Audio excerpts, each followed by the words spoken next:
ज्ञान के मार्ग में पीछा नहीं रहना चाहते तो जुड़े हमारे चैनल प्राचीन ज्ञान के साथ और पाइए अच्छे ज्ञानवर्धक जानकारी। दोस्तों, इस बार रक्षाबंधन की तारीख को लेकर लोग असमंजस में है, तो आज की इस वीडियो में हम बताएंगे इस वर्ष रक्षाबंधन का त्योहार किस दिन मनाना शास्त्रों के अनुसार योग्य होगा। बताएंगे इस तिथि के समय और त्योहार से जुड़ी मान्यताओं के बारे में, और बताएंगे कि समय राखी बांधना अत्यंत शुभ फलदायी होगा, क्योंकि इस दिन के एक विशेष समय पर राखी बांधना बड़ा अनर्थकारी होता है। इससे आपके रिश्ते में दरार पड़ सकती है, भाई बहन पर भयानक विपदाएं आ सकती हैं, परिवार में किसी भी प्रकार की कोई घटना या दुर्घटना घटित हो सकती है। ऐसा भाई बहन की तो क्या खुद की रक्षा भी नहीं कर पाता है, वह इसे घोर संकट में फंस सकता है। तो दोस्तों, आज का यह वीडियो बहुत ही महत्वपूर्ण जानकारी देने वाला है, 100% दवा है। आप इनमें से कई बातें नहीं जानते होंगे, तो हम देंगे राखी बांधने की सही विधि, कौन सी चीजें भाई बहन को म्यूट ना दें, और बताएंगे कि इन लोगों को रक्षाबंधन के दिन राखी बांधने की मनाही होती है।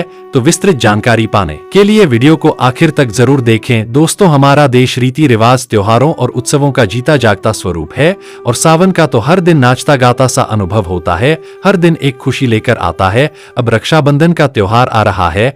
यह त्योहार भाई बहन के पवित्र प्रेम का प्रतीक है। इस दिन बहनें अपने भाइयों की कलाई पर राखी बांधती हैं। भाई और बहन एक दूसरे को मिठाई खिलाते हैं और सुख दुख में एक दूसरे के साथ रहने का वचन देते हैं। बहनें अपने भाई की लंबी आयु की कामना करती है। दोस्तों, रक्षाबंधन, जिसे आमतौर पर राखी के नाम से जाना जाता है, हिंदू महीने श्रावण की पूर्णिमा के दिन मनाया जाता है। इस साल 2024 में रक्षाबंधन हिंदू पंचांग के अनुसार इस साल रक्षाबंधन दिन सोमवार 19 अगस्त को पड़ेगा। राखी समारोह करने के लिए सही समय पूर्णिमा तिथि पर निर्भर करता है। दोस्तों, इस बार राखी बांधने का सही समय 2024 में हिंदू पंचांग के अनुसार राखी बांधने का शुभ मुहूर्त 19 अगस्त दोपहर 1:30 से लेकर रात 9:07 तक रहेगा। कुल मिलाकर राखी बांधने का शुभ मुहूर्त 07:37 तक का होगा। इस त्योहार का महत्व, दोस्तों, रक्षा का मतलब सुरक्षा और बंधन का मतलब बाध्य होता है। राखी का त्योहार कब शुरू हुआ यह कोई नहीं जानता, लेकिन भविष्य पुराण में वर्णित है कि देव और दानवों में जब युद्ध शुरू हुआ और जब दानव हावी होते नजर आने लगे, तब भगवान इंद्र घबराकर बृहस्पति के पास चले गए। वहां बैठी इंद्र की पत्नी इंद्राणी सब सुन रही थी। उन्होंने रेशम का धागा मंत्रों की शक्ति से पवित्र करके उनके हाथ पर बांध दिया। संयोग से वह श्रावण पूर्णिमा का दिन था। सबका दृढ़ विश्वास हुआ कि इंद्र उस लड़ाई में उसी धागे की मंत्र शक्ति से विजय हुए थे। उसी दिन से श्रावण पूर्णिमा के दिन यह धागा बांधने की प्रथा चली आ रही है। यह धागा धनशक्ति, हर और विजय देने में पूरी तरह समर्थ जाता है। श्रावणी पूर्णिमा को नारियल पूर्णिमा के नाम से भी जाना जाता है, और कई क्षेत्रों में इस दिन समुद्र देवता की पूजा की जाती है। इस दिन जो यज्ञोपवीत या जनेऊ धारण करते हैं, ऐसे ब्राह्मण, क्षत्रिय, वैश्य आदि जो जनेऊ धारण करते हैं, वह पूरे वर्ष जाने अनजाने में हुए पाप कर्मों का प्रायश्चित के लिए श्रावणी का कर्म भी संपन्न करते हैं। इस दिन सप्तऋषि का पूजन होता है। नूतन जनेऊ धारण का कार्यक्रम संपन्न किया जाता है। इस पूर्णिमा तिथि के दौरान ही रक्षाबंधन का कार्य संपन्न किया जाता है, लेकिन इस दिन का पूरा समय इस कार्य के लिए शुभ नहीं होता। शास्त्रों में बताया गया है कि भद्रा में कई कार्यों को निषेध माना गया है, जैसे मुंडन संस्कार, गुहाराम, विवाह संस्कार, गृह प्रवेश, रक्षाबंधन, शुभ यात्रा, नया व्यवसाय आरंभ करना और सभी प्रकार के मंगल कार्य भद्रा में वर्जित माने गए हैं। इसलिए भद्रा काल के दौरान किसी भी बहन को अपने भाई की कलाई पर राखी नहीं बांधना चाहिए, क्योंकि भद्रा काल में राखी बांधना अत्यंत अशुभकारी माना जाता है। इससे भाई या बहन के जीवन पर कोई संकट आ सकता है, कोई विपत्ति आ सकती है। ज्योतिषियों की गणना के माने तो रक्षाबंधन पर इस साल भद्रा का साया बना रहेगा।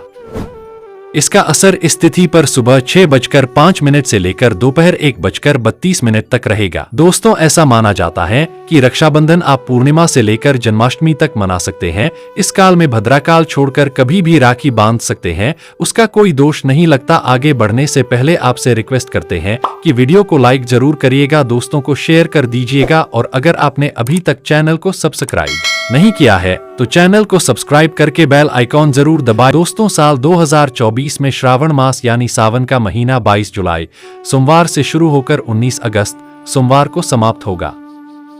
हिंदू पंचांग के मुताबिक श्रावण मास की कृष्ण पक्ष की प्रतिपदा तिथि 21 जुलाई को दोपहर 3:47 से शुरू हुई थी, जो 22 जुलाई को दोपहर 1:11 पर खत्म हुई।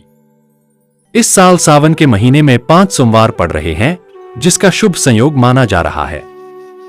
श्रावण की शुरुआत श्रवण नक्षत्र में हुई है, जिसे शुभ और कल्याणकारी माना जाता है। हालांकि तिथि की गड़बड़ के कारण श्रावण 30 दिन का नहीं बल्कि 29 दिन का रहेगा। दोस्तों, भाई के लिए भोजन मिष्ठान तैयार करें और फिर देर दोपहर 2 बजे तक भद्राकाल की समाप्ति पर घर में एक चौकी स्थापित करें, यानी एक पाटा ऐसा रखें कि भाई का मुंह पूर्व अथवा पश्चिम दिशा की तरफ हो, यानी भाई बहन के मुंह पूर्व और पश्चिम की तरफ हो। ध्यान रखें, राखी बांधते समय बहनें सिर पर पल्लू और भाई का सिर के ऊपर टोपी लगा हुआ होना चाहिए। उन पुराने जमाने में भाई जब राखी बंधवाते थे तब सर के ऊपर टोपी धारण करते थे। अब टोपी ना हो तो आप सर के ऊपर रुमाल रख सकते हैं, कुछ नहीं तो अपना हाथ भी सर के ऊपर रख सकते हैं। लेकिन खुले सर से ना तो राखी बंधवानी है ना ही राखी बांधी है। राखी बांधने के लिए बहन एक थाली तैयार करें। थाली में राखी के साथ रोली, कुंकू, हल्दी, पीला चंदन, केसर आदि रखें। चावल रखें, चावल टूटे खंडित बिल्कुल नहीं होने चाहिए। एक पानी वाला नारियल रखें। थाली में देसी घी का दीपक रखें, गोल बत्ती वाला दीपक आपको रखना है। साथ ही कुछ मिष्ठान और जल का लोटा रखें। सबसे पहले भाई के मस्तक पर बहन अंगूठे से तिलक लगाएं। अगर बहन छोटी है और भाई बड़ा है तो वह अनामिका उंगली से भी अपने भाई को तिलक लगा सकती हैं। रोली में हल्दी, चंदन और केसर मिलाकर उसका तिलक भाई को लगाना है। फिर तिलक पर अक्षत लगाएं तो फिर भाई के हाथ में पानी वाला नारियल रखना है। साथ कुछ दक्षिणा सिक्का उपहार के रूप में रख दें। फिर भाई के सीधे हाथ में राखी बांधने। ध्यान रखें, जो आप राखी रखे हैं उसमें आपको कम से कम 5 गांठें लगानी है। फिर भाई का मुंह मीठा करवाया। गुड़ मिश्री का भी मिठाई के रूप में आप उपयोग कर सकते हैं। अब मिठाई खिलाने के बाद दीपक से अपने भाई की आरती उतारे। फिर जल का जो लोटा है उससे आरती का सिथरीकरण करें और भाई के दोनों तरफ जल छोड़े। उसके बाद भाई अपनी बहन को अपनी श्रद्धा सामर्थ्य के अनुसार कुछ बूंदे आप नगद राशि दे सकते हैं, वस्त्र आभूषण ले सकते हैं। यह पढ़ाई लिखाई से जुड़ी चीजें, यह कोई ऐसी चीज जो बहन के लिए बहुत उपयोगी है वह भी आप भी ऐड कर सकते हैं।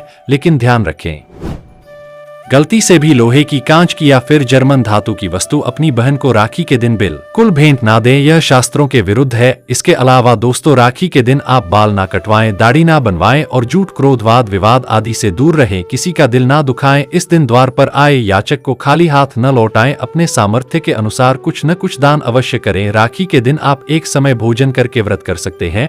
मासिक धर्म की अवस्था में महिलाओं को स्पर्श किया पूजन करने की मनाही होती है, तो ऐसे समय में अपने भाई को राखी नहीं बांधनी चाहिए। आप बाद में जन्माष्टमी तक कभी भी राखी बांध सकती हैं। यह अपने राखी किसी और महिला के माध्यम से अपने भाई को विधवाएं। और सबसे महत्वपूर्ण बात शायद बहुत कम लोग जानते होंगे, अगर आपके घर परिवार में जन्म अथवा मृत्यु का सूतक लग जाता है तो ऐसी अवस्था में आपको रक्षाबंधन का पर्व सूतक के दौरान नहीं बनाना चाहिए। अगर रक्षाबंधन के दिन किसी के घर परिवार में अचानक उसी दिन अगर किसी की मृत्यु हो जाती है तो रक्षाबंधन के दिन राखी का पर्व उन्हें नहीं बनाना चाहिए, यानी तब तक वह राखी अपने घर में नहीं बनाई कि जब तक उनके घर में किसी का जन्म नहीं हो जाए, और जन्म भी हो तो राखी के दिन ही होना चाहिए। कोई गाय उनके घर में बछड़े को जन्म दे दें या कोई भी पालतू प्राणी अगर राखी के दिन उनके घर में बच्चे को जन्म दे दें तो राखी का त्योहार उनके घर में आरंभ हो जाएगा। अन्यथा प्रतिवर्ष राखी के दिन रक्षाबंधन का त्योहार उस दिन को छोड़कर के आप अगले दिन बना सकते हैं, लेकिन उस दिन उस पर्व को मनाना वर्जित हो जाता है।